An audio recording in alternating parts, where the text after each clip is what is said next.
Жаштайынан механизаторлуктан алектенген Медербек Манапаев дыйканчылыкта техника алтынга тет экендигин мыкты билет. Ушундан улам ал жана кесиптештери өз алдынча чарба жүргүзүү кулаш чайганында кичи мекени Ат башы районунун Ак Моюн калктуу конушундагы айыл чарба шаймандарын ортого топтошуп, тех сервис кызматын уюштурушкан. Мындай кадамдын абдан тууралыгын убакыт өзү тастыктап, учурда 3 чоң айылдын жазгы талаачылык жана күзгү оруп жөө жумуштарында олуттуу деле көйгөйлөр жок. Тек гана колдонуудагы тракторлор менен комбайндардын эскириши эмгек ыргагынын шыдыр кетишине кедерги. Өзүбүздүн айылда айдап себеби бүткөндөн кийин башка айылдарга жардамга барабыз.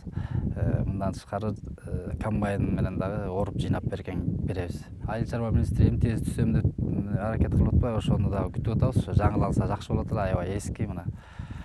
Бир жерин оңдосок, бир жери бузулат.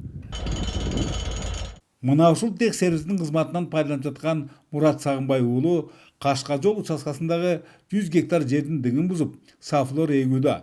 Айтымында бул өсүмдүк нарынын шартына толук төп келет жана кирешеси Теңир Тоо аймагына көнүмүш арпа, буудай, картошкага салыштырмалуу бир топ эле мол. Мунусуна карабай, массалык мүнөзгө ээ болбой жаткандыгына атайын цехтердин жоктугу башкы себеп. Бактыга жараша быйыл кырдаал оң жагына өзгөрүп, облуста бирин-экин аракеттердин жасалып жаткандыгы көпчүлүктүн көңүлүнө төп келүүдө. Биз ошол 3-4 жылдан бери сафлер айдап жүрөбүз. Нарын жерине чыгышы жакшы сафлердун.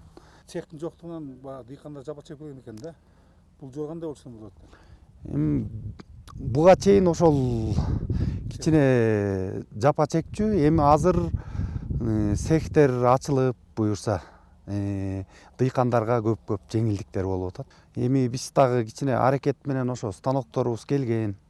Колдогу маалыматтарга таянсак, быйыл Нарын облусунда 200 гектар жерге сафлор жана күн карама сыяктуу май өсүмдүктөрү айдалмакчы. Демек, аны менен бирге кандайдыр бир деңгээлде кайра иштетүү тармагынын жанданары күтүлөт. Ал эми мал киндиктүү Ат башы районунда жогоруда аталгандардан тышкары чыктуу жана кесек тойтка өзгөчө басым жасалчуудан. Ат башы районунда быйылкы жылы кар көп түшпөгөндүгүнөн жердин нымын сактап калыш үчүн быйыл эрте башталды. Жылдагыдан бир 10-15 күнгө эрте десек болот. 200 гектар жерге Ат башы районуна жаңыланып суданка чөбү айдалып атат. Бул дагы негизгиси Нарын областы боюнча биринчилерден жаңылык деп айтсак болот. Ат башыга бул чөп такыр айдалган эмес да. Эгер Нарын облусунда буга чейин техникалардын тартыштыгы жана күйүүчү майлардын кымбаттыгы өнөктүккө терс таасирин тийгизип келсе, бул жолу баарысы шайма-шай. Айрыкча жеңилдетилген шарттардагы насыялардын суммаларынын көбөйүшү элеттиктердин жеңилдерин жерден, ooрлорун колдон алып, дыйканчылык менен малчылык кеңири кулаш жаюуда.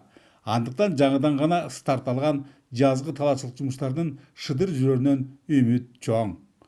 Бөлөкбай Шеримбеков, Айдын Төлөбеков, ЛТР, Ат башы району.